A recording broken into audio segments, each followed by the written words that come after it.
December 16, 1944, 5:30 a.m., the Ardennes forest, Belgium. A bone-deep cold has settled in the dense, snow-laden pine woods. It is a silence that feels physical, heavy, and brittle. Then, a low rumble disturbs the frost-laden air, not thunder, but the coordinated ignition of hundreds of German artillery pieces. The Wehrmacht's last great offensive in the West has begun. Through the pre-dawn gloom, figures clad in faded gray and white camouflage emerge.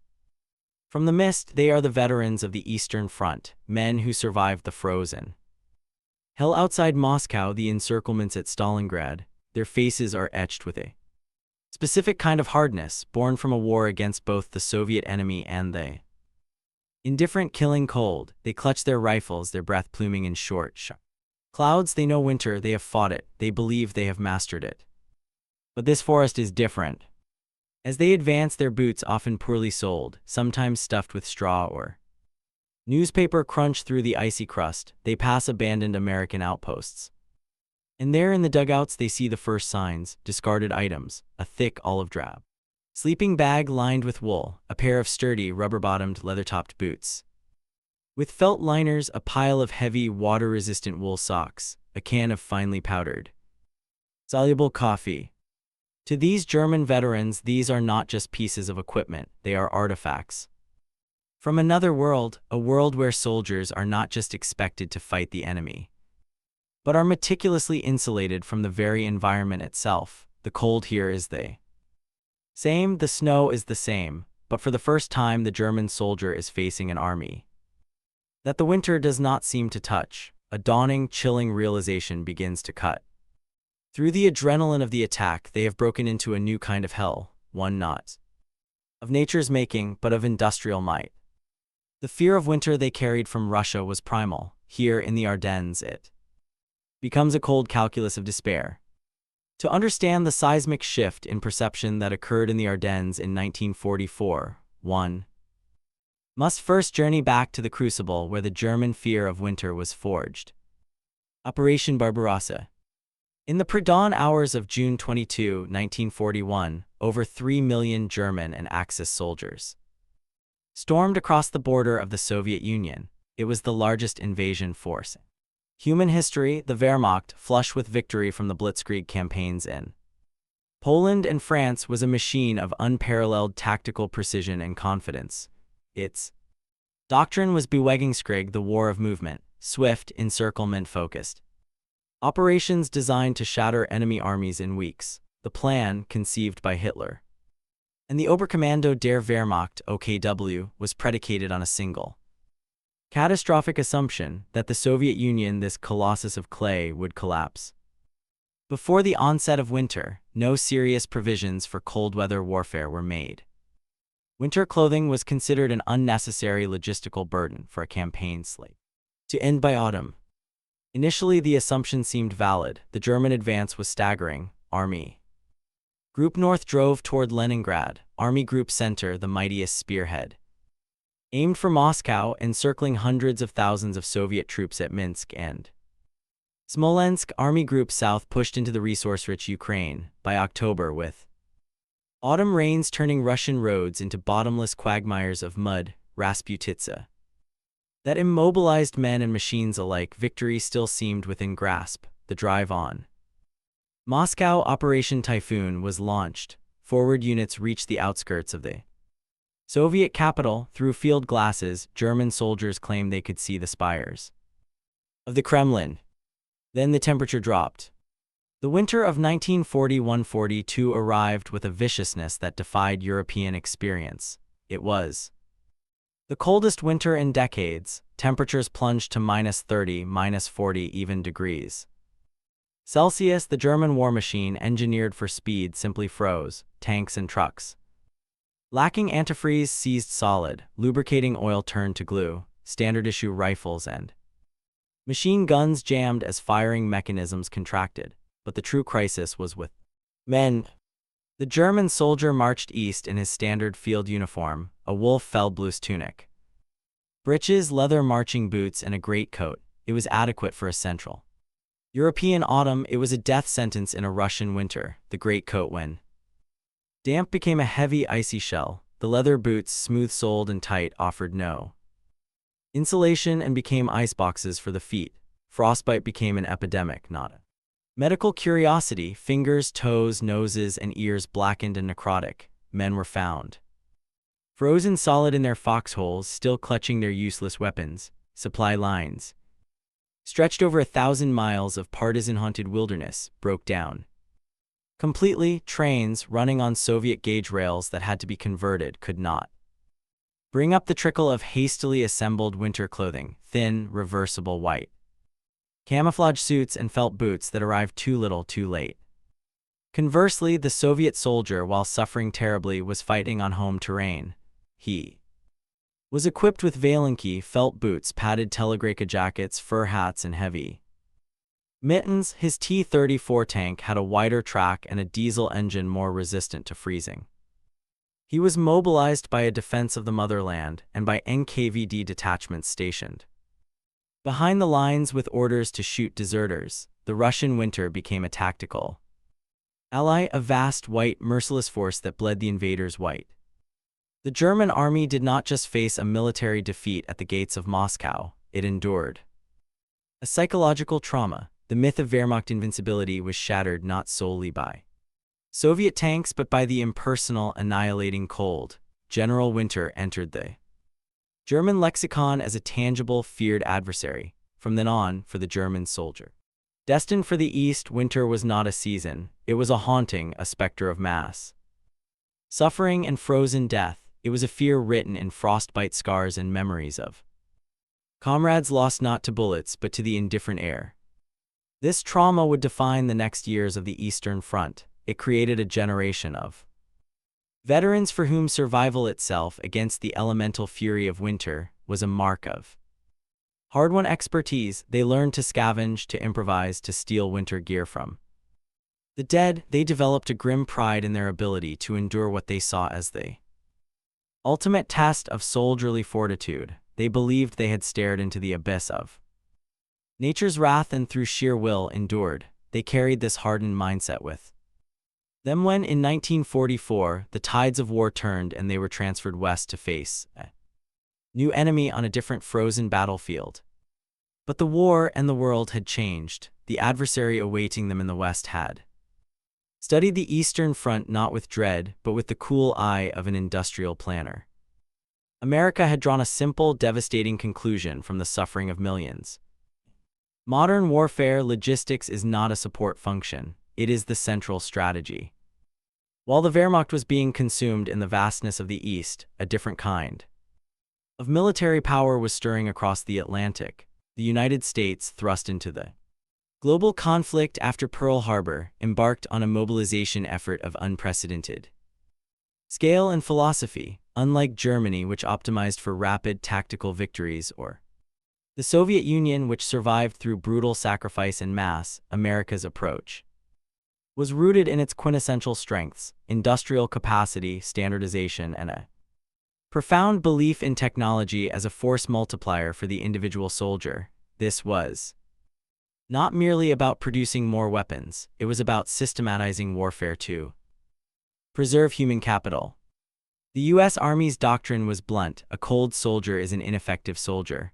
A soldier battling frostbite is a casualty just as surely as one hit by shrapnel. This principle flowed from the top, the Quartermaster General's office, alongside the newly formed research and development branches, treated environmental protection as a critical combat science. They did not see winter as a mystical general to be feared, but as a set of engineering problems to be solved: moisture management, thermal retention, calorie density, and traction. Studies were commissioned, materials tested in climate chambers, and designs iterated upon with input from explorers, mountaineers, and veterans of the Aleutian Islands campaign.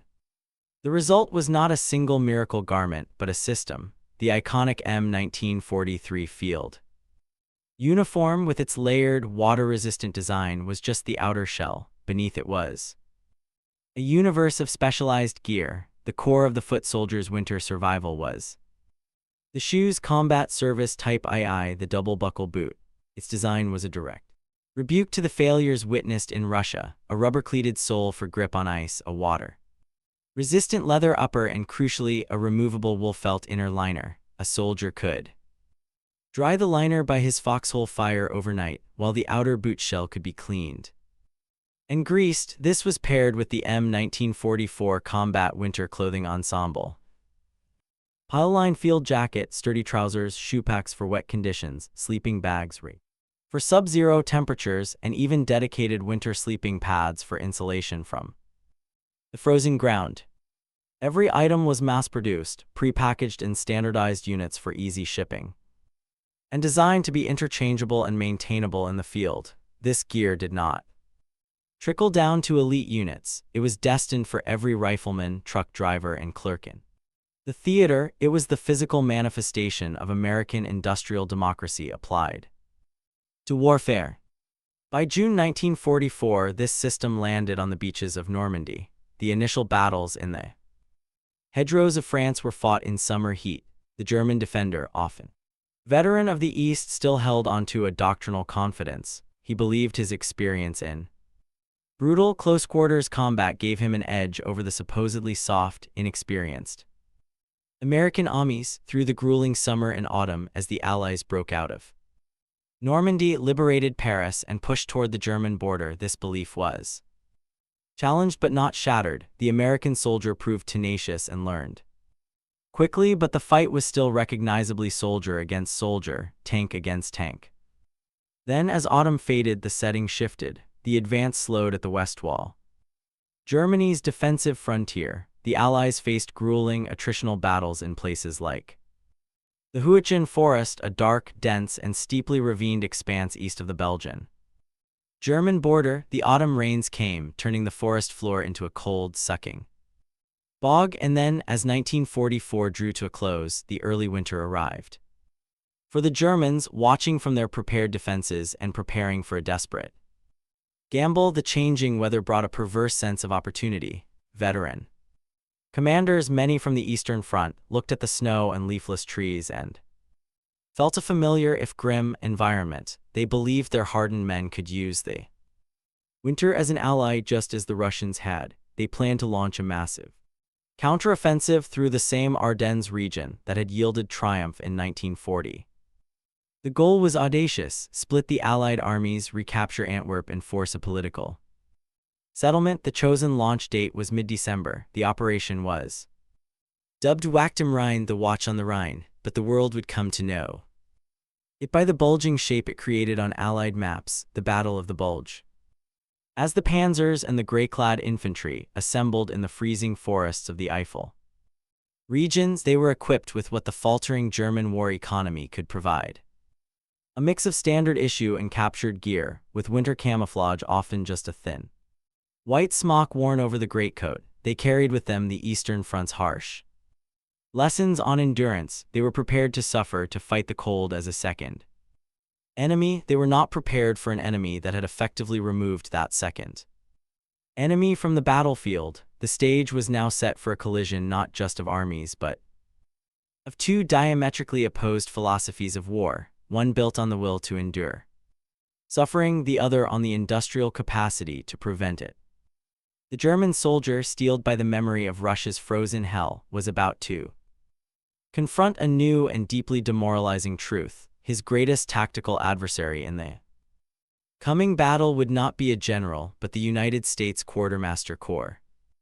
At its most fundamental level, war is a contest of endurance, and in winter, endurance is measured in degrees of body heat retained. For the German soldier, the winter campaign was a brutal, personal calculation of calories, dryness, and exposure. His daily existence was a series of losing trades. The physical energy expended digging a foxhole in frozen earth far exceeded the caloric intake from his rations, which grew sparser as supply lines failed. Dampness was a constant enemy. Sweat from movement, meltwater in a trench, the inability to dry socks or gloves, all siphoned heat from the body with ruthless efficiency. Frostbite was not an accident, it was an inevitability. Medical services, overwhelmed by combat casualties, often could only offer amputation.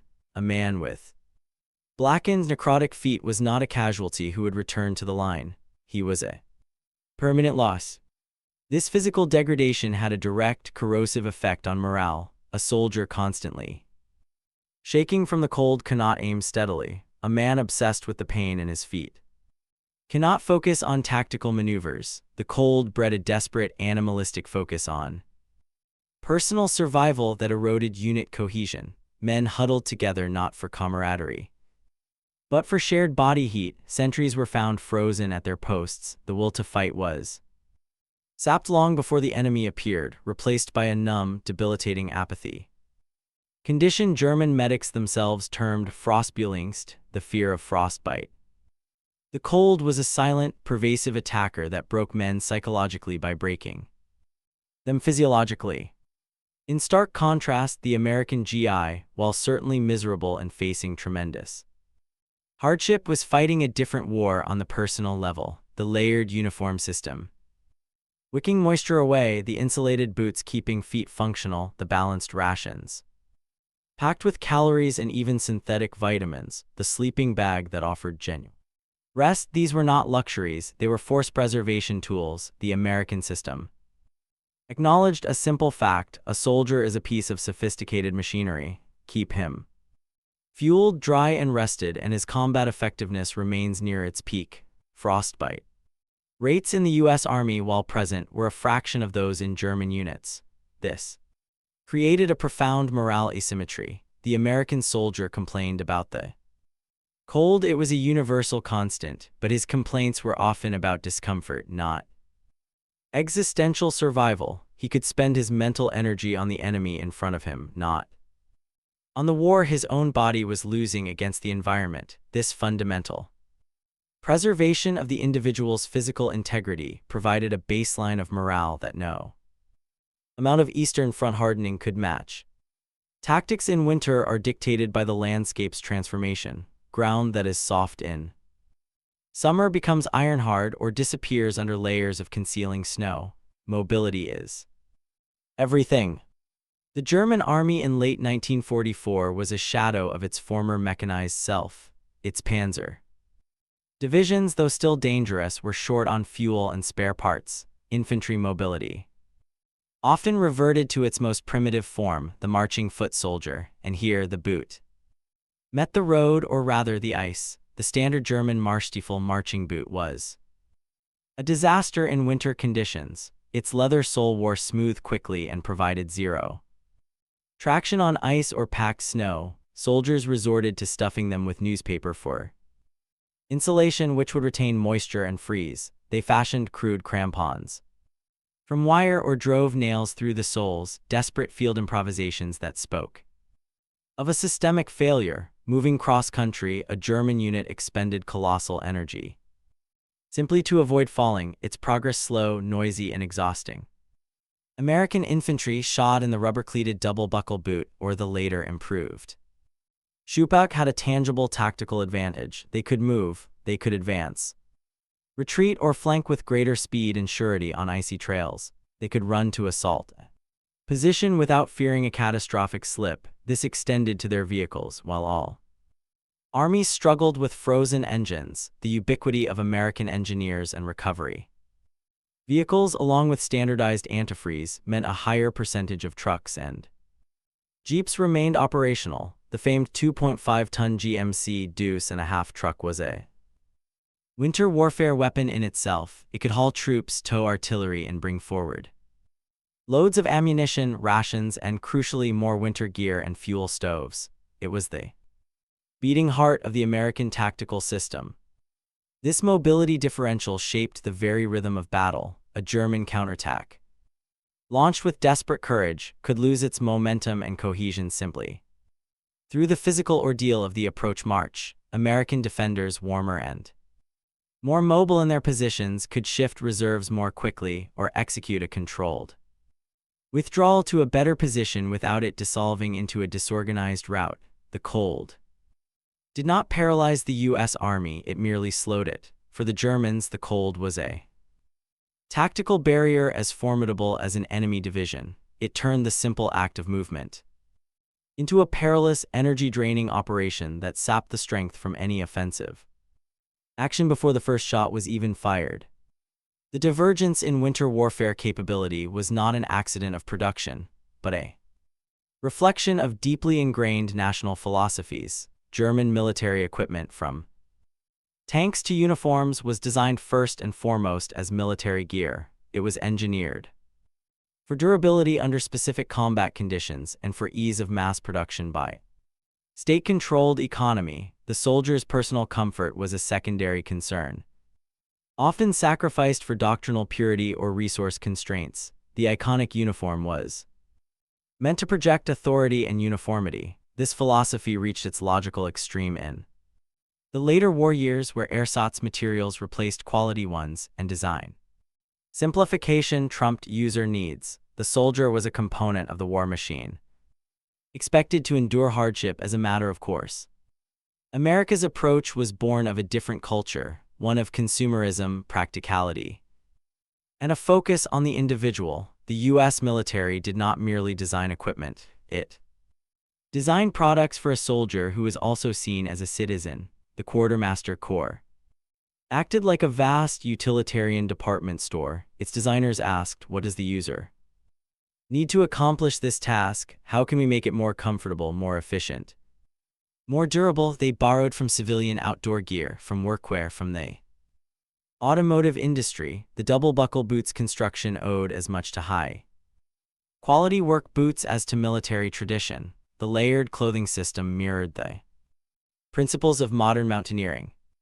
This produced gear that was not just warmer but smarter. Take the M1943 mountain sleeping bag. It used a differential cut, wider at the shoulders, narrower at the feet, to reduce dead air space and improve heat retention, a detail born from civilian camping gear. The M1944 field jacket featured a pile liner that could be worn independently, hood that stored in the collar, and armpit ventilation gussets. Every item was part of a modular system. This was technology in service of preservation. It sent a powerful, unspoken message to the GI. The institution valued your survival and effectiveness enough to invest thought and material into your personal welfare. To the German soldier encountering these items on a captured American, they were revelations of a different world, a world where the state served the individual soldier, not the other way around. The technological gap was not just about material quality, it was a gap. Fundamental respect for the human being in the field. Behind every warm American soldier stood the most formidable command structure of the war, the U.S. logistical system. This was the true invisible front, while German generals like Gerd von Rundstedt and Walter Model planned operations based on terrain, enemy dispositions, and the sheer will of their troops. American generals like Dwight D. Eisenhower and Omar Bradley planned based on tonnage. The American way of war was logistical before it was tactical. The entire European theater of operations, ETO, was managed like a continent-sized business. Ports like Cherbourg and Antwerp were not merely captured, they were rebuilt, their capacities calculated, their rail links restored, all to serve as funnels for the transatlantic pipeline. The Red Ball Express, the famed truck convoy system, was just the most visible artery in a circulatory system that included trains, coastal shipping, and eventually pipelines for fuel. The system was designed to deliver a predictable, massive flow of everything from artillery shells to chewing gum.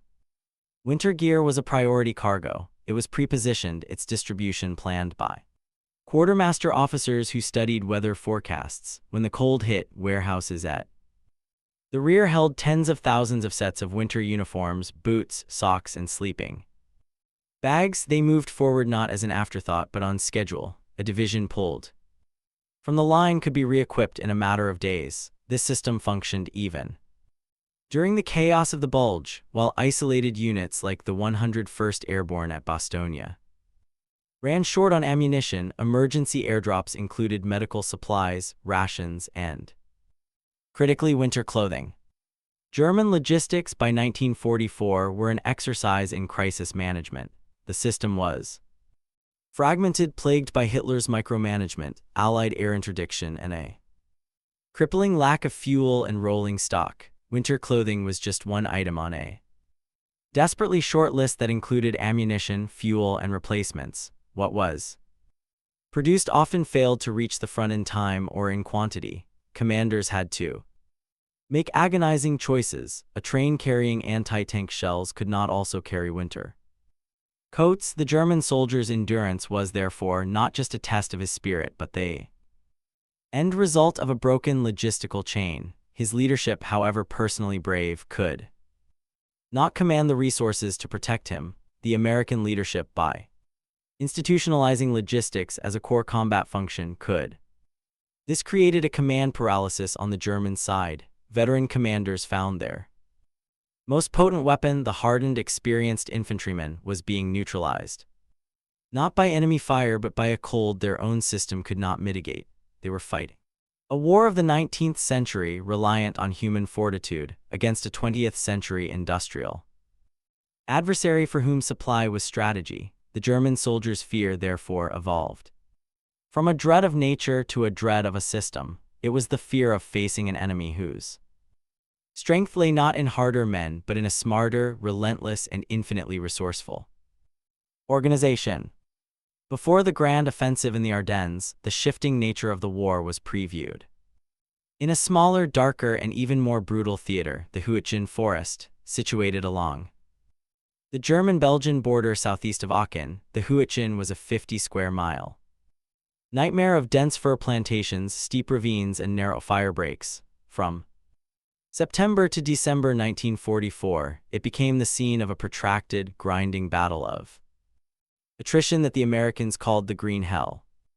The initial American push into the forest in September was tactical, aimed at protecting the flank of the main drive toward the Rhine, but it quickly devolved into a horrific stalemate. The German defenders from the 275th Infantry Division and later reinforced by hardened paratroopers of the 3rd Fallschirmjäger Division were masters of defense. In broken terrain, they had prepared the forest as a lethal killing zone. Every tree seemed to hide a machine gun nest or a sniper. Thick webs of barbed wire were concealed in the undergrowth. The ground was sown with shoe mines, wooden boxed anti-personnel mines nearly impossible to detect with metal detectors. Artillery fire, registered on every trail and clearing, would rain down, its shells detonating in the tall firs to create a deadly hail of wood splinters, tree bursts that turned the forest into a horizontal blizzard of shrapnel. The weather turned in late October. Cold, incessant rain fell, turning the few roads into quagmires and the forest floor into a cold, clay sludge. Then came the first snows and freezing temperatures. It was here in this abject misery that the two armies' preparations for winter first clashed in sustained combat. For the American GIs of the 9th, 28th, and later the 1st Infantry Divisions, the WW2 was a traumatic introduction to the worst conditions of the European war. They suffered terribly from trench foot, respiratory diseases, and sheer exhaustion. Yet, even in this hell, the system worked to mitigate the environmental disaster. While resupply was agonizingly difficult along muddy trails under constant fire, winter gear did arrive. Men received their pile liners, shoepacks, and sleeping bags. Hot meals, while irregular, were brought forward in mermite cans by brave logistical teams. Medics equipped with specialized winter medical packs could treat exposure casualties with some hope of recovery. The cold was a severe adversary, but it was an adversary their army had acknowledged and was fighting. For the German defender, watching from his dugout and bunker, the American soldier presented a perplexing, demoralizing sight. Through binoculars or across a frozen clearing, he saw an enemy who moved with a certain dryness. He saw the distinctive silhouette of the hooded parka. He saw GIs changing into dry socks during a lull in the fighting, an unthinkable luxury. He saw them using little hexamine stoves to heat rations in their foxholes. He saw their wounded being evacuated on specialized litters with weather covers. Most tellingly, he heard the difference, the distinctive solid crunch of the American rubber-cleated boots on frozen ground was a constant auditory marker. Different from the slip-scrape of his own leather soles, it was the sound of an army that had traction both literal and metaphorical. The German soldier in the Huichin was fighting in conditions nearly as bad as those on the Eastern Front, but with none of the perceived parity of suffering. His enemy was not sharing this elemental trial with him. The American was cold, yes, he was miserable and afraid, but he was not being defeated by the weather. This realization bred a new kind of bitterness. Captured German soldiers from the Huichin, interrogated by U.S. intelligence, made recurring, almost plaintive comments about American equipment. They expressed not just envy but a sense of unfairness. One captured Fallschirmjäger officer reportedly stated, "You fight with the Materialschlacht, battle of material, even against the sky and the earth. For you, the winter is just another production problem."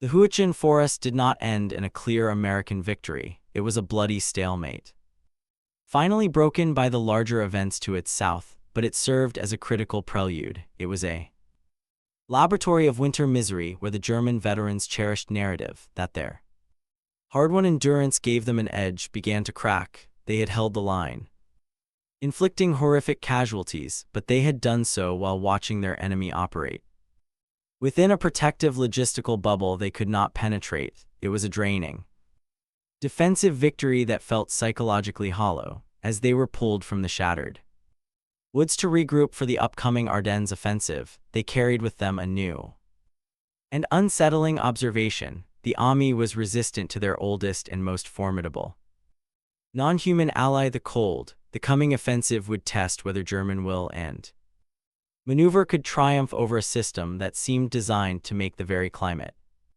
irrelevant. The German offensive in the Ardennes, launched on December 16, 1944, achieved complete tactical surprise under a thick cloak of fog that grounded the Allied air forces. 3 German armies smashed into a thinly held sector of the American line. For the first 48 hours, it was a scene of chaos and collapse reminiscent of 1940.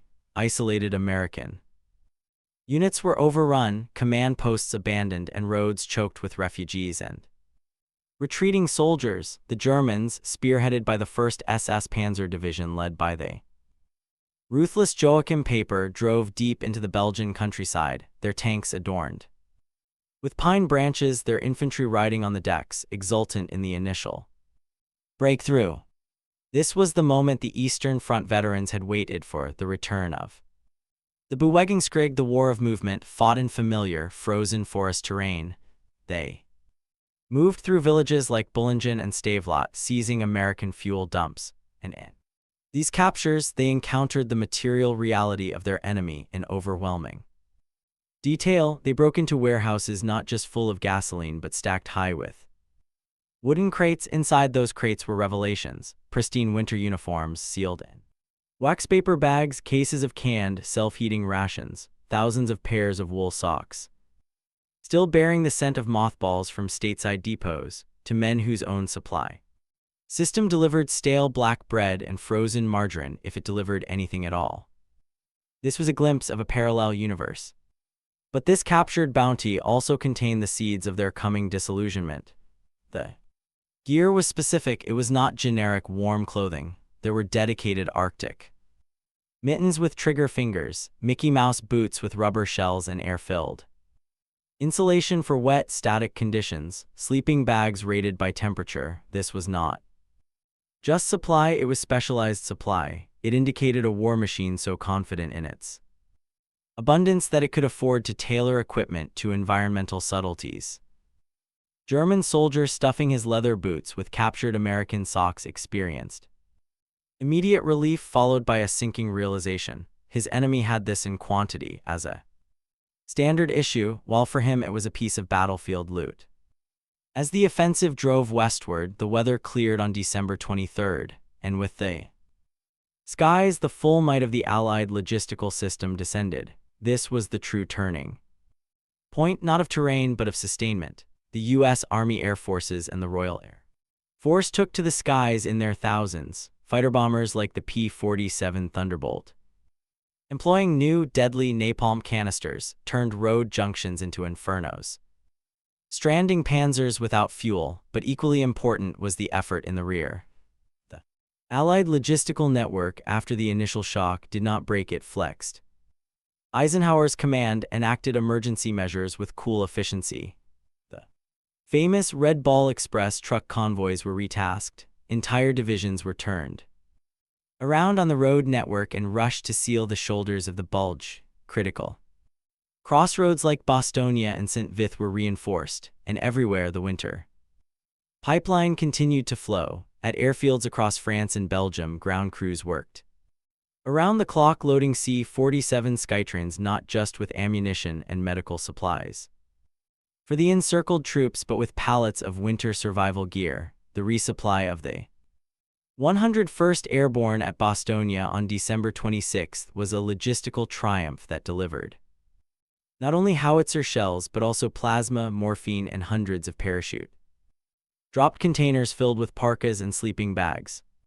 For the German attacker, the clear skies brought a different reality: their own scant fuel reserves were now visible to fighter bombers and were rapidly consumed. The initial momentum, dependent on captured American gasoline, ground to a halt. The offensive degenerated into a series of brutal, localized sieges and infantry assaults against rapidly strengthening American positions, and in these static fights the environmental symmetry became decisive. The German infantryman, after days of marching and fighting, found himself in a shallow, frozen hole. His rations were gone, his feet were wet and cold, his greatcoat was a damp, heavy burden. Across the field, the American in his deeper, perhaps straw-lined foxhole could heat a can of stew on his little stove. He could change into a dry pair of socks from his pack. He could sleep fitfully but effectively in his mummy-style bag. The American artillery, with virtually unlimited shells, maintained a constant, demoralizing barrage. The German artillery, by contrast, was limited to carefully rationed fire missions.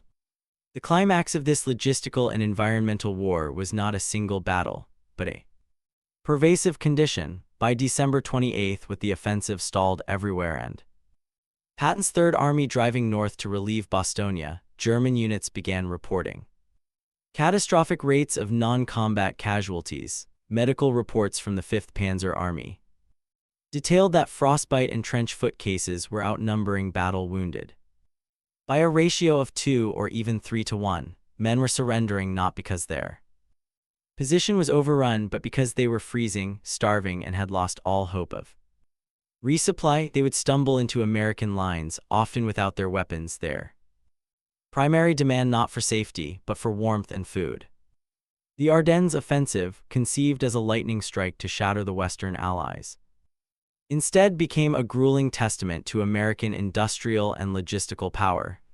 The German soldier, who had feared the Soviet winter for its sheer, annihilating brutality, now experienced the U.S. winter as something arguably worse: a systematic, impersonal, and utterly suffocating form of warfare. It was a cold that did not just kill you, it rendered you obsolete, showcasing the impotence of your own nation and the sheer depth of your enemy's resources. The Battle of the Bulge was lost not at Bastogne or on the Meuse River, but in the frozen foxholes where the will to fight was extinguished by the inescapable evidence of a war that could not be won. The failure of the Ardennes offensive in late January 1945 did not just mean a lost battle. It meant the irreversible exhaustion of Germany's last strategic reserve. The human and material cost was catastrophic. The Germans suffered between 80,000 and 100,000 casualties, killed, wounded, or missing, but these numbers tell only part of the story. The offensive consumed irreplaceable stocks of fuel, ammunition, and, most critically, the veteran core of the Western Army. The panzer divisions that limped back to the Westwall were hollow shells, their remaining tanks often abandoned for lack of fuel. The elite infantry and paratroop units, filled with hardened Eastern Front men, had been bled white. They had not been defeated by a superior tactical genius in the traditional sense, but by an enemy whose resilience was underpinned by an inexhaustible supply of things For the American soldier, the Bulge was a brutal, costly, but ultimately validating ordeal. U.S. casualties were severe, totaling over 80,000, yet the system had held isolated units. Had fought with tenacity, but they had done so knowing that their army had not forgotten them. The airdrops, the relentless artillery support, the arrival of patents.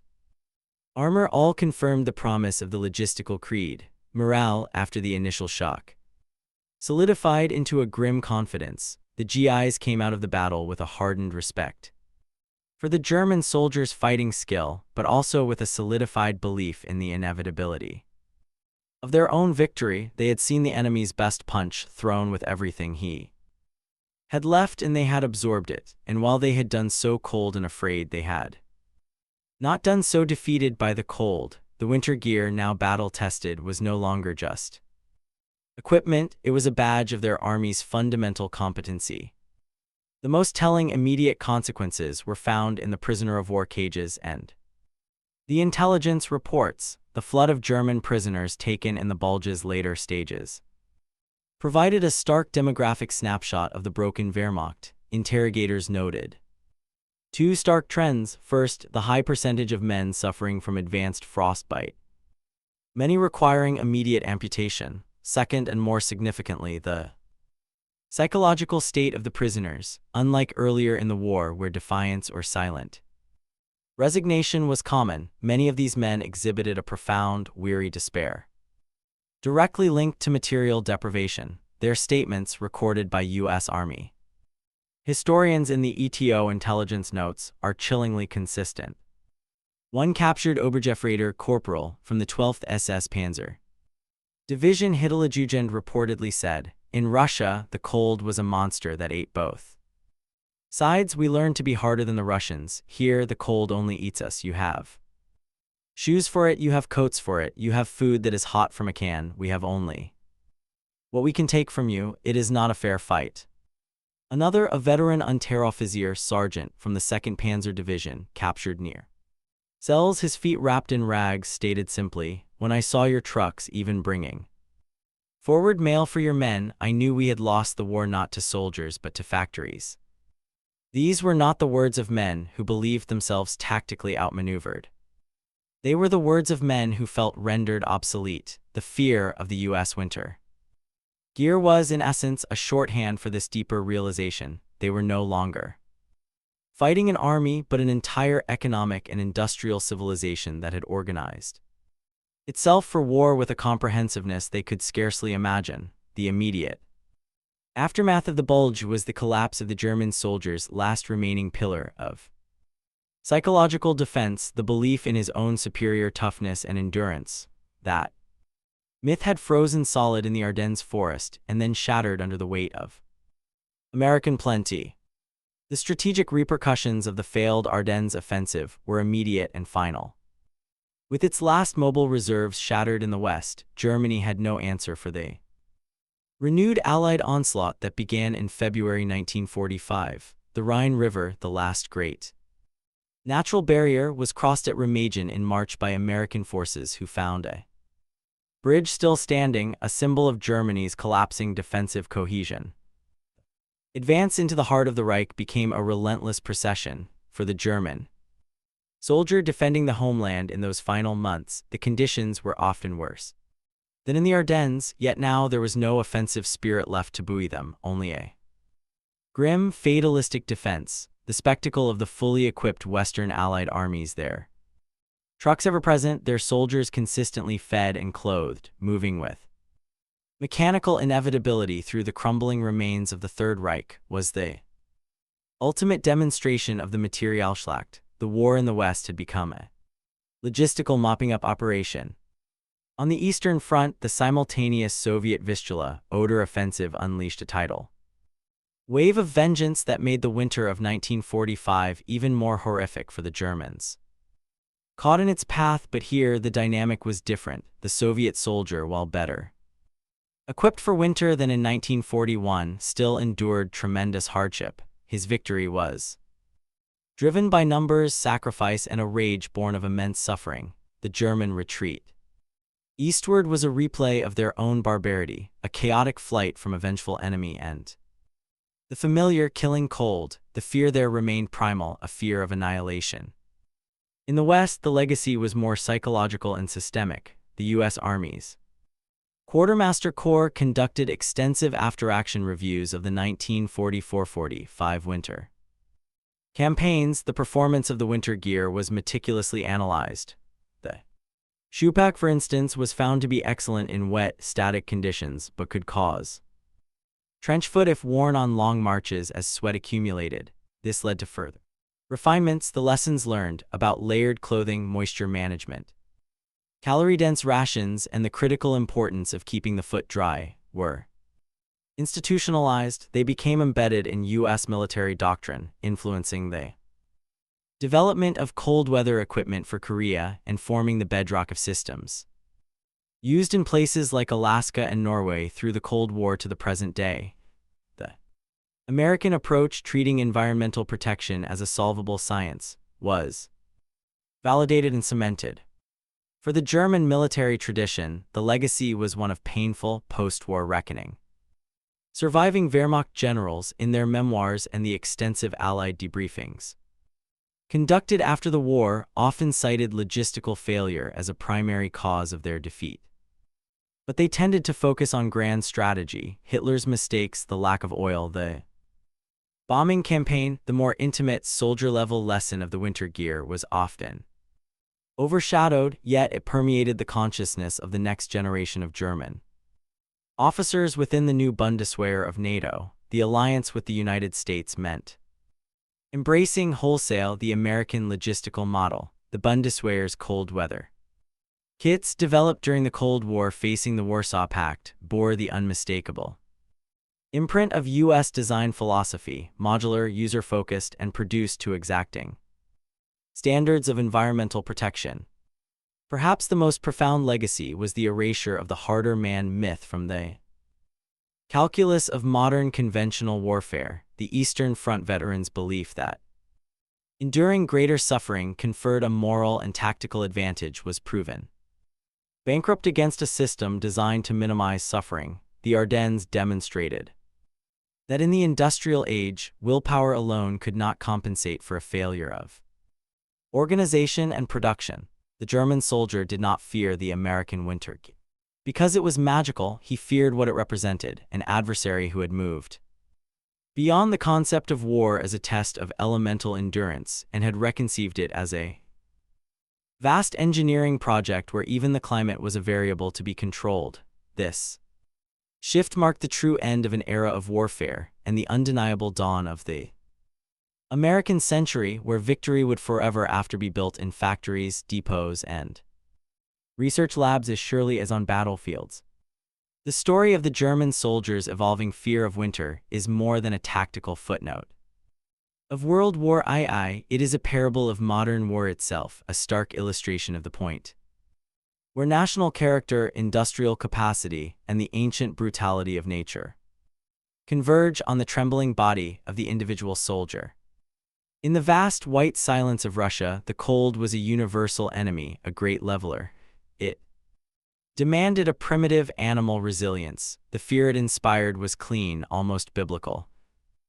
Dread of the abyss, of being erased by an indifferent universe. It was a struggle of man against nature, with the Soviet soldier as a fellow, if hated, sufferer. That experience forged a terrible pride, a belief that survival itself was a warrior's credential. The frozen forests of the Ardennes presented a different kind of cold. It was a curated cold, an engineered cold. Here the American soldier stood as a testament to a new paradigm. He was not a harder man, he was a protected man. His army's genius lay not in teaching him to endure the unendurable, but in systematically removing the necessity to do so. The fear this bred in his German adversary was more complex, more corrosive. It was the fear of obsolescence. It was the realization that courage and fortitude, those ancient virtues enshrined in military lore, had been strategically bypassed by quartermasters and production schedules. The greatest weapon fielded that winter was Not the Pershing tank or the P-47 Thunderbolt, but the relentless, impersonal efficiency of the supply chain.